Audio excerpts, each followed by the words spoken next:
আরব সাগরের গা ঘেঁষে প্রায় 131 কিলোমিটার দীর্ঘ তটরেখা দখল করে রেখেছে আমাদের দেশের ছোট রাজ্য গোয়া। সৈকতের সমান্তরাল থরে থরে সাজানো রয়েছে পশ্চিমঘাট পর্বতমালা।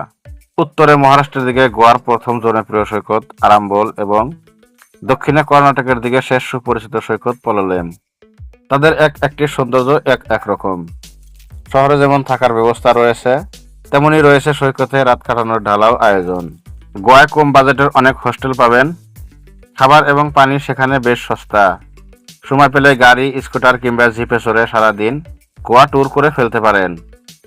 ডিস্কো, পাব, পার্টি, নাচ, গান সবকিছুরই অরেল যোগান রয়েছে সেখানে। ওয়াটার স্পোর্টস ছাড়াও bike riding, dolphin sporting enjoy করা যায়। ভারতীয়রা তো বটেই, বিদেশিদের কাছে গোয়া দারুণ জনপ্রিয়। আর বিদেশি পর্যটকদের কথা ভেবেই গোয়ার কিছু সৈকত তাদের সংস্কৃতির মতো করে সাজিয়ে তোলা হয়েছে। বন্ধুরা, আজকের ভিডিওতে গোয়ার এমনই 5টি সমুদ্র সৈকত দেখাতে চলেছি। ভিডিওটি না টেনে অবশ্যই শেষ পর্যন্ত দেখবেন। নম্বর 5, মরজিম সমুদ্র সৈকত। শান্তশিষ্ট মরজিম সমুদ্র সৈকত গোয়ায় বেড়াতে আসা বিদেশের কাছে বেশ জনপ্রিয়। এখানকার পরিবেশ অত্যন্ত মনোরম। এই সৈকতে সবচেয়ে বেশি ভিড় জমান রাশিয়ান পর্যটকরা। বিদেশিদের পছন্দের এই স্থানে বন্ধু বান্ধব নিয়ে যাওয়া যায়। তবে পরিবার নিয়ে এই জায়গাগুলি অবশ্যই এড়িয়ে চলুন, কারণ এই স্থানে বিদেশিদের অদ্ভুত পোশাক দেখলে পরিবারের সদস্যরা অস্বস্তিতে পড়বেন। সমুদ্র সৈকতে বিশ্রাম নেওয়া ছাড়াও এখানে অনেক রেস্তোরাঁ, স্পোর্টস বার এবং চমৎকার সব পরিষেবা পাওয়া যায়। নম্বর 4, ক্যান্ডোলিম সমুদ্র সৈকত। গোয়ার সবচেয়ে পুরনো সমুদ্র সৈকত হলো ক্যান্ডোলিম সমুদ্র সৈকত। বিলাসবহুল হোটেল এবং রেস্টুরেন্ট দ্বারা বেষ্টিত রয়েছে এই সমুদ্র সৈকত। শপিং এর জন্য এই সৈকতটি সেরা।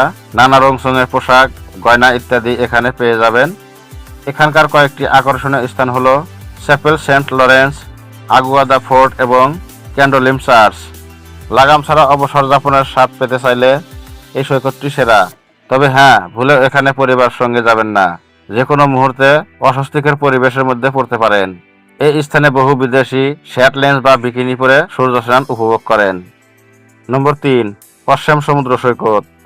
প্রাকৃতিক সৌন্দর্য উপভোগ করতে আসা বিদেশি পর্যটকদের কাছে গোয়ার অসম সমুদ্র সৈকত অত্যন্ত প্রিয়। উত্তর গোয়ায় বেড়াতে গিয়ে পর্যটকরা এই সৈকতে আনন্দ করতে ভোলে না। সমুদ্র সৈকতে পেয়ে যাবেন বিভিন্ন বাজেটের হোটেল এবং রিসর্ট। গোটা সৈকতকে ঘিরে রেখেছে নারকেল গাছ এবং বাঁশ গাছের সারি। হানিমুন কাপলরা এই স্থানটি খুব পছন্দ করেন। বন্ধু বান্ধব বা সঙ্গীর সঙ্গে ইচ্ছে হলে এই সৈকতটি ঘুরে দেখতে পারেন। তবে হ্যাঁ, সপরিবারে বিশেষ করে বাড়ির বড় এবং ছোট সদস্যদের এখানে না নিয়ে যাওয়াই উচিত। এখানকার জীবনধারা শুধুমাত্র প্রাপ্তবয়স্ক যুবক যুবতীদের জন্য। নম্বর 2, পালোলেম সৈকত। দক্ষিণ গোয়ার কানাকোনাতে অবস্থিত পালোলেম সৈকতের সোনালী বালি এবং মনোরম দৃশ্য এটি রাজ্যের সবচেয়ে দর্শনীয় সৈকতগুলির মধ্যে একটি। সৈকতের যেদিকে তাকানো যায় শুধুই সাদা বালুই। এখানকার সমুদ্র বেশ শান্ত। সৈকতটি নারকেল গাছে ঘেরা এবং এখানে আছে প্রচুর রঙিন কাঠের ছোট ছোট ঝুপড়ি ঘর। সেখানে পর্যটকরা চেয়ারে বসে পানাহার সারেন। সুন্দর সূর্যাস্তের দৃশ্য এবং সামনের সমুদ্র অবসরের আনন্দকে দ্বিগুণ করে তোলে। এই সৈকতে বিদেশিদের অবাধ বিচরণ। সৈকতে পৌঁছে প্রাথমিকভাবে এটিকে বিদেশ বলে ভুল করবেন না। এখানে সারিবদ্ধভাবে বিদেশিদের শান বাদ দিয়ে দেখা যায়। সেসব অতি সাহসী দৃশ্য পরিবারের সঙ্গে না দেখাই ভালো। নম্বর 1, বাগা সমুদ্র সৈকত। বাগা সমুদ্র সৈকত হলো সেই বন্ধুর মতো যার কখনো শক্তি ফুরিয়ে যায় না। আপনি যদি সঙ্গীত, নাইট লাইফ, স্ট্রিট ফুড অথবা যে কোনো আনন্দ ঘন পরিবেশ পছন্দ করেন, তাহলে এটি আপনার জন্য উপযুক্ত জায়গা। সমুদ্র সৈকতটি সোনালী বালি এবং দীর্ঘ তীর রেখায় ভরা। এখানে আপনি টিটো এবং মাম্বোর মতো জনপ্রিয় ক্লাব দেখতে পাবেন। এখানে কারাওকে আছে, বিচ বার রয়েছে এবং উত্তর গোয়ার সেরা কিছু সামুদ্রিক খাবারের দোকানও রয়েছে। দিনের বেলায় পরিবারগুলো এটা খুব পছন্দ করে। দম্পতিরা সূর্যাস্তের সময় হাঁটা উপভোগ করেন। বন্ধুরা, এই ছিল গোয়ার 5টি সমুদ্র সৈকত।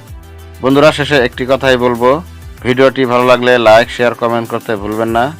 আর আপনি যদি আমাদের চ্যানেলে প্রথম ভিডিও দেখছেন, চ্যানেলটিকে অবশ্যই সাবস্ক্রাইব করে রাখবেন।